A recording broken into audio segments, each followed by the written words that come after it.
Baik, kita masuk ke permukaan ekuipotensial dan medan listrik.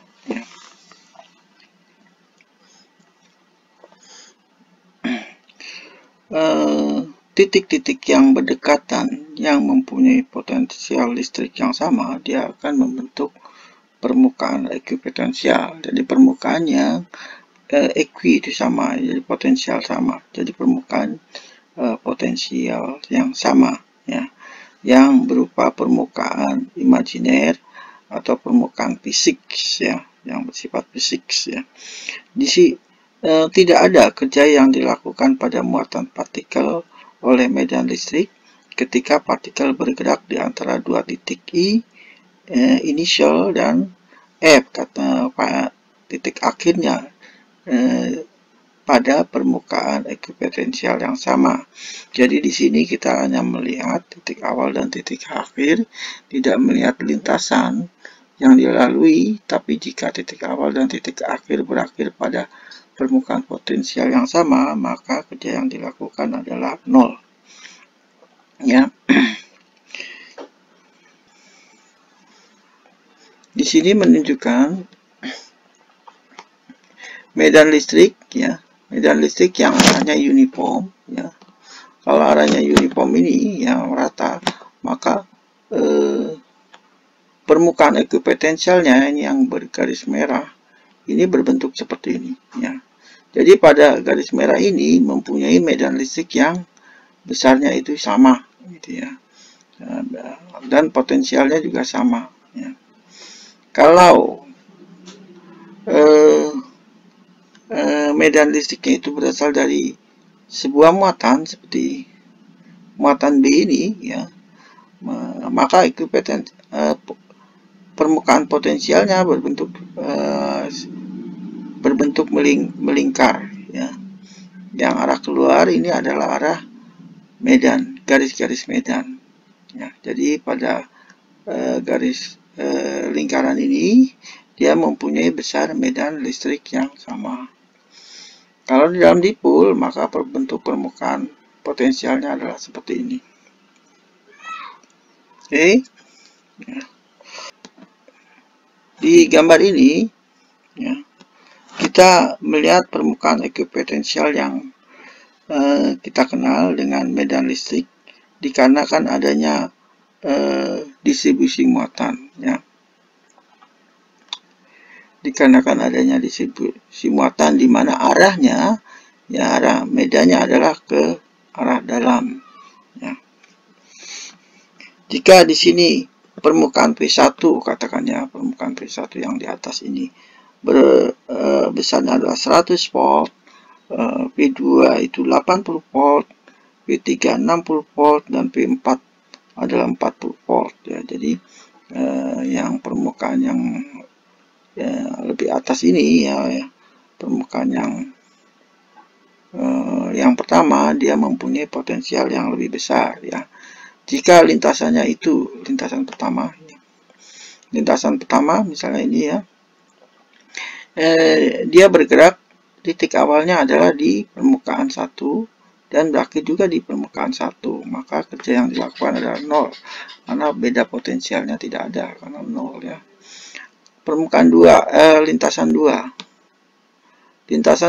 ini berada awalnya di permukaan yang ketiga dan berakhir di permukaan 3 juga, maka tidak ada kerja yang dihasilkan, maka worknya juga 0, ya. Untuk yang lintasan ketiga, dia dari P1 ke P2, ya, dari 100 volt ke 80 volt. Jadi I-nya 100 volt, finalnya adalah 80 volt. Maka di sini kerja yang dilakukan dari 100 volt ke 80 volt.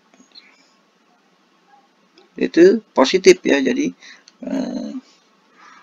karena W sama dengan min integral E dot Q delta P, ya. Jadi delta P-nya minus, ya, min Q, jadi kerjanya adalah positif, ya, dari potensial yang besar ke potensial yang negatif. Ya, yang lintasan yang keempat, ya walaupun pathnya lintasannya berbeda dengan lintasan 3, tapi dia berakhir dan awal dan akhirnya itu sama, maka kerja yang dilakukan adalah sama. Yap, gimana? Paham ya? Ya, jadi kita bisa lihat di sini ya.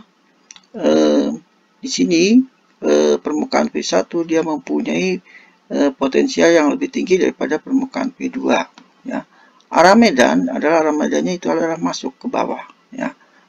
Dan lintasannya di sini untuk lintasan 3 dan 4 ini dari permukaan P1 ke P2 karena kerja itu adalah P dot ds ya. Jadi P dan ds itu hampir searah ya. Maka kerjanya adalah positif ya. Kerjanya positif. Walaupun jadi kerja positif itu berawal dari potensial yang tinggi ke potensial yang lebih rendah. Di sini kita dapat menghitung beda potensial di antara dua titik I dan F ya. Dua titik I dan F ya. Di dalam sebuah medan listrik, jika kita mengetahui vektor medan listrik E sepanjang path ya yang terhubung ke titik-titik itu ya. Jadi untuk membuat perhitungan kita akan mendapatkan kerja yang dilakukan dari sebuah muatan uji positif ya. Kerja yang dilakukan dari sebuah muatan uji positif ya oleh medan seperti muatan itu bergerak dari I ke F ya. Ya, jadi kita lihat di sini kerja itu adalah F.ds ya, F.ds. Jadi F itu adalah key sinol yang arahnya kemari ya, searah dengan medan ya, searah dengan medannya. ds-nya lintasannya adalah ke sana ya. Jadi F.ds, jadi F yang diproyeksikan ke jadi F cos ya, jadi F yang diproyeksikan ke ds ya, ke arah gerak. F itu adalah kinol E, jadi sama kita bisa turunkan jadi W, dW itu sama dengan kinol E dot ds ya. Kalau muatannya itu banyak ya, kalau lintasannya itu panjang ya, atau lintasannya panjang ya. Ini kan karena kita mengambil satu lintasan yang kecil ya. Kalau lintasannya sepanjang lintasan dari I dan F, maka kita bisa melakukan integral dari I ke F ya. Dari I ke F. Jadi dengan mensubstitusi kerja total ya, kerja total W ini ya, maka W sama dengan delta U itu sama dengan min Q delta P ya. Delta P-nya adalah potensial akhir dikurang potensial awal ya. Jadi di sini potensial akhir dikurang potensial awal itu sama dengan integral E dot ds atau W per Q ya. Jika kita men-set potensial Fi sama dengan 0 karena dia bergerak mulai dari jarak yang sangat jauh ya, jadi potensial awalnya itu 0, maka potensial di suatu permukaan itu adalah sama dengan min integral E dot ds. Oke ya. Kita lihat di sini medan yang uniform ya. Jadi medannya itu sama ya. Kebetulan di sini lintasannya juga sejajar dengan medan ya, dari I ke F. E-nya juga ke sana ya. Ini adalah potensial yang lebih tinggi ke potensial yang lebih rendah. Ya. Jadi kalau kita lihat di sini E dot ds ya. E dot ds itu sama dengan E ds cos theta, E cos 0 ya. Ya cos theta karena theta-nya itu ada 0, maka sama dengan E ds ya. Dan E-nya adalah konstan, jadi bisa kita ambil besarnya saja ya.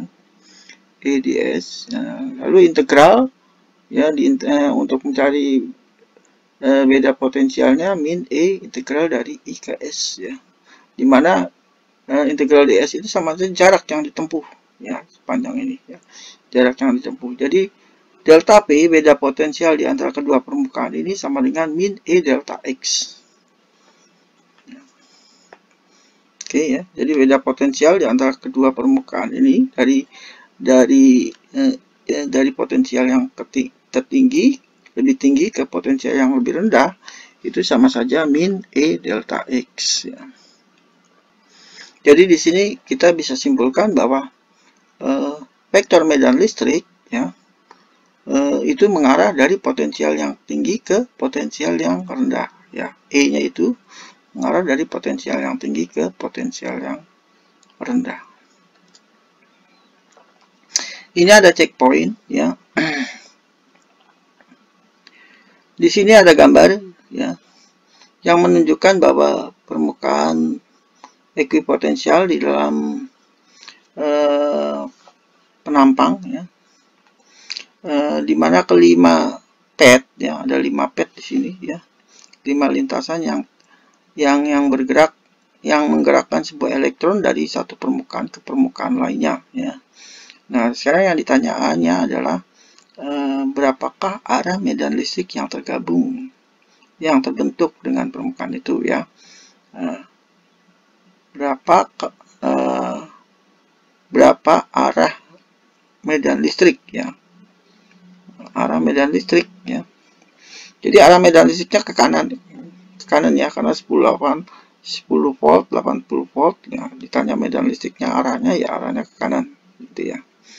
Yang B ya, untuk setiap pad kerja yang dilakukan untuk setiap pad mana kerja yang dilakukan positif, negatif atau nol ya.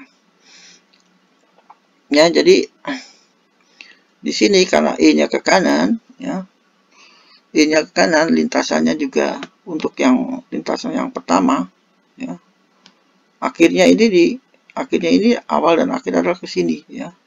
Jadi ini lintasannya adalah positif ya. E delta X ya.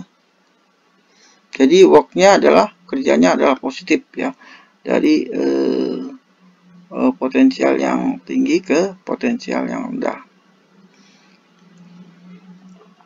Kalau yang lintasan 2 sama juga ya, sama itu besarnya ya.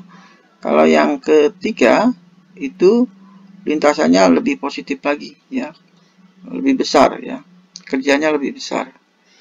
Oke ya. Kalau yang 4 itu negatif ya, negatif dari 60 ke 70 ya. Jadi F.ds ya. Jadi F dan ds-nya itu berlawanan ya. Kalau yang lintasan 5 dari 70 ke 60 itu sama dengan lintasan 2 ya. Nilai kerjanya positif ya. Oke, lanjut. Oke, di sini ada medan listrik yang arahnya ke bawah ya. Bergerak dari potensial yang lebih tinggi ke potensial yang lebih rendah ya. Di sini muatan ujinya adalah positif ya, muatan ujinya positif, maka potensial akhir dikurang potensial awal, karena dia potensial awalnya itu potensial akhirnya lebih rendah daripada potensial awal, maka besarnya negatif kan ya. Jadi F final dikurang F inisial itu negatif, jadi negatif min ED. Jadi ED itu sama aja E kali D itu sama saja potensial awal dikurang potensial akhir gitu ya.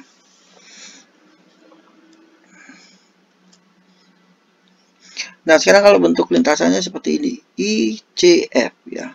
Untuk lintasan IC maka kerja untuk lintasan IC, maka karena dia berada dalam beda potensial yang tidak berubah ya, maka perubahan potensialnya juga 0 ya. Maka dia di sini integral E dot ds-nya juga 0 ya. Karena di sini tidak ada kerja yang dilakukan untuk lintasan I dan C. Sementara untuk lintasan C dan F ya, C dan F itu ada, yaitu untuk menghitungnya di sini untuk menghitung beda potensialnya F final dikurang Fi ya, integral E dot ds ya. E ds-nya itu adalah E-nya diproyeksi karena E-nya ke sana ya, ke bawah, lintasannya kemari, E diproyeksikan ini cos 45 ya. Dan E-nya itu uniform, jadi E-nya bisa dikeluarkan dari integral. Ya, jadi tinggal kita hitung integral ds-nya. Integral ds-nya adalah jarak dari C ke F. Ya. Di sini panjangnya adalah D per cos 45. Ya. D per cos 45, sehingga kita dapat bahwa dari sini, dari I ke F itu besarnya adalah min ED. Jadi sama ya. Sama jika kita bergerak dari I ke F searah ini dengan pad yang berbeda, kita bisa tunjukkan bahwa perubahan beda potensial itu tidak bergantung pada lintasan, tapi hanya bergantung pada awal dan akhir saja. Titik awal dan titik akhir. Baik, sekarang kita masuk ke potensial dikarenakan adanya partikel bermuatan. Jadi di sini terlihat ada suatu partikel positif bermuatan, ya. Karena bermuatan maka dia ada medan listrik yang arahnya keluar.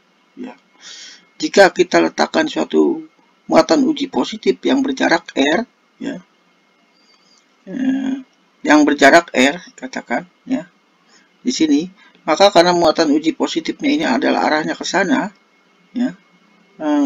Karena positif maka dia akan terdorong, yaitu ke arah atas, dan E-nya juga ke arah atas, ya. Jadi medan E dengan arah gerak muatan uji itu adalah sama, maka sudutnya adalah 0, ya. Jadi E dot ds itu sama aja E cos theta ds, tetanya 0, maka cos theta adalah 1, ya. Jadi delta P sama dengan min integral E dr, ya. E dr, di mana R itu adalah jarak dari partikel bermuatan ini, ya. Jika muatan ini bergerak ke suatu tempat yang tak hingga jauh, ya, maka potensialnya adalah 0, ya. Maka Fi-nya, ya, Fi adalah potensial di titik awal, ya, itu katakan P, ya, yang berjarak R misalnya, ya. Misalnya di sini jaraknya adalah dari sini di titik P itu adalah R, maka besarnya E adalah 1/4 sin0 Q per R kuadrat dari sini, ya. Ya. Jadi kita di sini E di sini kita masukkan kemari, sehingga kita akan mendapatkan seperti ini, ya. Jadi integral dari R, misalnya muatan itu bergerak dari mulai titik P yang berjarak R ke tak hingga. Jadi integralnya dari R sampai ke tak hingga, sehingga diperoleh karena P akhirnya itu 0, ya. Jadi min P sama dengan min 1/4 pi sin0 Q per R besar ini, ya. Ya, jadi P-nya adalah 1/4 pi sin0 Q per R, ya. Q per R. Jadi kalau kita ingin mengetahui berapa besar potensial di titik P, ya R-nya ini kita ganti dengan R, ya. Jadi 1/4 pi sin0 Q per R besar, gitu, ya. Oke, ya. Jadi ini adalah rumus umum untuk mengetahui besar potensial suatu titik, ya, yang berjarak R dari partikel yang bermuatan. Jadi di sini muatan partikel yang bermuatan positif dia akan menghasilkan potensial listrik positif, ya. Partikel yang bermuatan negatif dia akan menghasilkan potensial listrik negatif, ya. Ya, ini adalah gambar dari komputer, ya. Di sini ada muatan partikel, ya, partikel yang bermuatan, jadi titik originalnya. Nah, jika dipergunakan komputer, maka semakin mendekati ke titik 0, maka potensialnya menjadi infinite, ya, sangat besar, gitu, ya. Semakin mendekati titik 0, ya. Nah, ini dalam bidang XY, ya. Jadi kalau besar potensialnya ini dalam bidang XY mendekati ke 0, dia menjadi besar, menjadi sangat besar, infinite. Lanjut, potensial dikarenakan kumpulan daripada partikel bermuatan. Sekarang kalau partikel bermuatannya itu banyak, ya, karena potensial itu skalar, maka kita tinggal jumlahkan saja, ya. Sigma Q per R. Oke, ya. Ini ada 3 arrangement, ya, 3 susunan, ya. 3 susunan dari 2 partikel bermuatan, di mana kita disuruh menghitung berapa mana potensial listrik yang dari yang terbesar pertama dari ketiganya, ya. Jadi kalau kita lihat di sini, potensial di sini P, ya. Jadi Q per D kecil, Q per D besar, dijumlahkan saja, ya. Nah, di sini juga sama, Q per D besar dan P per D kecil, ini juga P-nya juga sama, ya. Jadi kalau dihitung, dijumlahkan, maka besarnya potensial listrik itu adalah sama. Ini ada 4 muatan dalam bentuk susunan seperti ini, ya. Di mana Q1 12 volt, Q3 plus, dan Q2-nya bernilai negatif. Q2-nya positif. Nah, maka besar potensial di titik P, ya. Kita bisa hitung dengan cara menjumlahkan semua, ya, di sini. Q-nya kita jumlahkan, nah, dan R-nya itu adalah D per akar 2, ya. Sehingga kita dapat adalah 350 volt, ya. Kalau kita lihat permukaan potensialnya berbentuk seperti ini. Oke, ya, next.